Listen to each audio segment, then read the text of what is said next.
Mä puhuin tuolla mun kanavan intention esittelyvideolla siitä, että yritän tuoda nämä mun asiat silleen, että se ei menisi liikaa vaikka henkisyyden otsikon alle, jotta vois myös ihmiset, jotka eivät identifioidu henkisiksi, vois saada näistä jotain, eikä niin kuin katsoa sitä sellaisesta niin kuin tosi sellaisesta lokeroidusta perspektiivistä. Koska tosiaan koen, että tuleva aikakausi, mihin olemme astumassa, niin on tietynlainen synteesin aikakausi, joka näkyy vaikka siinä, että kvanttifysiikka on tuonut tiedettä lähemmäs niin kuin muinaisia henkisiä totuuksia, muinaisia perinteitä. Mutta henkisyyshän on sillä lailla paradoksi, kun ei henkisyyttä ole erillisenä itsessään, koska se on niin kuin, se liittyy todellisuuden pohjarakenteeseen, niin sanottuun metadataan, niin se, että se ollaan jotenkin luokiteltu joskus erilliseksi laatikokseen, niin siinä on vähän sellaisia hassuja tekijöitä siinä myös.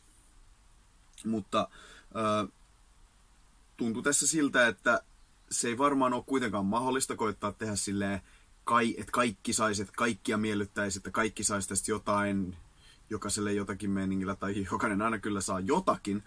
Mutta päätin sitten, että en yritä kuitenkaan niin kuin liikaa koittaa olla sillä maailmojen välissä. Tai siis mun lähestymiskulma on kuitenkin suht metafyysinen, niin mä aion kyllä sillä kompromissittomasti puhua siitä perspektiivistä, mistä itse koen luontaiseksi tulla. Joo. Sen takia haluan selventää myös tästä omasta vinkkelistäni, mistä käsin tulen puhumaan näitä ja puhun näitä juttuja, niin on se, että koska me olemme ihmisinä luoja-olentoja, tietoisuus luo maailmaa. Me olemme tämän yhden alkulähde-energian jatkeita ja me luomme tätä todellisuutta myös alitajuisesti. Meidän kehossamme, hermostossamme on menneitä muistoja jääneet luuppaamaan hermostoon, jotka luovat sitä omaa todellisuuttaan sitten. Ja niin kauan kuin ihmiskehossa näitä klimppejä vielä on jäljellä, niin kauan me luullaan, että tämä todellisuus vaan on mitä se on ilman, että meillä on mitään roolia siihen, koska me ei nähdä, miten me luodaan sitä sieltä pimennosta. Peruskauraa, mitkä moni tämän tien kulkija jo tietää, mutta täytyy sanoa vielä ääneen. Minullakin on klimppini hermostossani, niin en voi sanoa, ettäkö olisin täysin kiinni tossa, että minä luon kaiken täysin tietoisesti, mitä minulle tapahtuu. Mutta sitä kohti siihen määrään, miten sen tulee olemaan luonnollista olla. Joo. Ja tässä valossa haluan sanoa myös sen, että mä näen, että me eletään niin kuin konsensustodellisuudessa ja tämän polun kulkijoille edelleenkin tosiaankin monille ja täysin selvä juttu, mutta me eletään konsensustodellisuudessa, missä meillä on kollektiiviset tällaiset vähän niin kuin sanattomat, myös sanallistetut, mutta myös sanattomat sopimukset siitä, millainen tämä todellisuus on, ja me yhdessä ihmisinä sitten niin kuin luodaan sitä. Eli jos just nyt joka ikinen maapallon ihminen 100% uskoisi ja tietäisi, että me osataan levitoida, niin se tapahtuisi. Mä uskon näin. Ja tää voi kuulostaa aika villiltä. Jos se on liian villiä, niin kukaan ei pakota sua kuuntelemaan mun kamaa. Mutta mä haluan vaan selkentää, että tällaisesta perspektiivistä mä tuun puhumaan niin kuin tuolta paikasta ja siitä, että kuinka syvästi mä uskon, että me luodaan tää ja mitä se tarkoittaa, kun näkee jotain, mikä ei ole ihan kohdillaan maailmassa. Niin se kysyy meitä luomaan se toisin. Että me ollaan luettu tätä jotain pohjakoodia väärin. Jokin koodi on rikki. Ja se liittyy taas siihen, niin kuin, liittyy pelkoon. Ja pelko taas liittyy sellaisiin syviin niin kuin hermostollisiin vähän niin kuin maailmankatsomuksiin. Mutta siinä ei ole kyse edes enää niin kuin järjellisistä, sanallistetuista, käsitetyistä maailmankatsomuksista, vaan jostain syvemmästä. Mutta että silloin kun meidän käsitysjärjestelmä on puhdas, niin se on kirkas ja silloin meillä on suora yhteys niin sanotusti totuuteen. Niin sen takia kaikki nämä tällaiset niin kuin todellisuuden väärin ymmärrykset, mitkä usein johtuu pelosta, niin mä haluan auttaa tällä kanavallani sitä, että näitä väärinkäsityksiä pystyttäisiin oikomaan.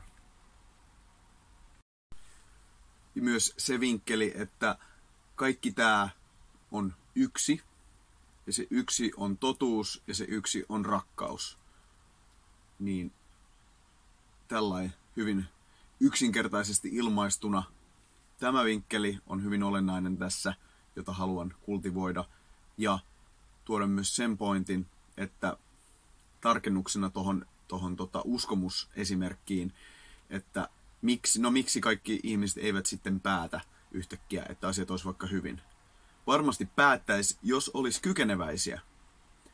Mutta tämä on niin hardcore kokemus olla ihmiskehossa, kaikki ne mitä se kantaa itsessään sen geneettisessä muistissa, niin me ollaan tosi paljon niiden niin kuin tämän kehon prosessien ajamia. Se meidän vapaa valinta sieltä on tosi helposti menee sumennukseen. Niin sen takia se, mitä tässä vaaditaan, on siis periaatteessa meiltä kaikilta ihmisiltä, yksilöiltä ja kollektiivilta vaan niin kuin laajentuneempaa kykyä olla ihmiskehossa. Ihan viskeraalisti tässä lihapuvussa. Ja sitten siihen liittyy, no tähän aikaan tosi relevantisti siis tunnetaidot. Tunnetaidot. Että jos se tietenkin edellyttää sen, että perustarpeet on kondiksessa. Mutta mä uskon myös siihen, että elämän pohjakoodiin tosi relevantisti liittyy yltäkylläisyys ja kukoistaminen. Elämä kyllä haluaa kukoistaa. Niin kaikille kyllä riittäisi kamaa. Riittäisi resursseja, riittäisi ruokaa, riittäisi kaikkea, mutta sitten täällä on vaan epätasapaino, että se suurin osa niistä tulee meille täällä länsimaissa ja sitten loput vaan kärsii tyyppisesti. Niin, jep, prosperity, että kaikille kyllä riittäisi. Tämä on niin kuin äitimaa, luonto on yhtä kuin rikkaus ja yltäkylläisyys. Joo, tämä oli tärkeä alleviivaus. Rakkaus, totuus ja yltäkylläisyys. Kylläpä kuulostaa aika mässyltä, mutta näin mä koen, että se on. Ja sitten tuosta perspektiivistä, että kaikille kyllä riittäisi kaikkea, niin musta tuntuu, että sieltä käsin on vaan niin kuin hyvä ponnistaa, jos haluaa tehdä jotain muutosta tänne. Että se vaatii vaan vähän uudenlaista järjestäytymistä. Joo. Siinä taisi olla se pääpiirteittäin tämä pointti. Kiitos.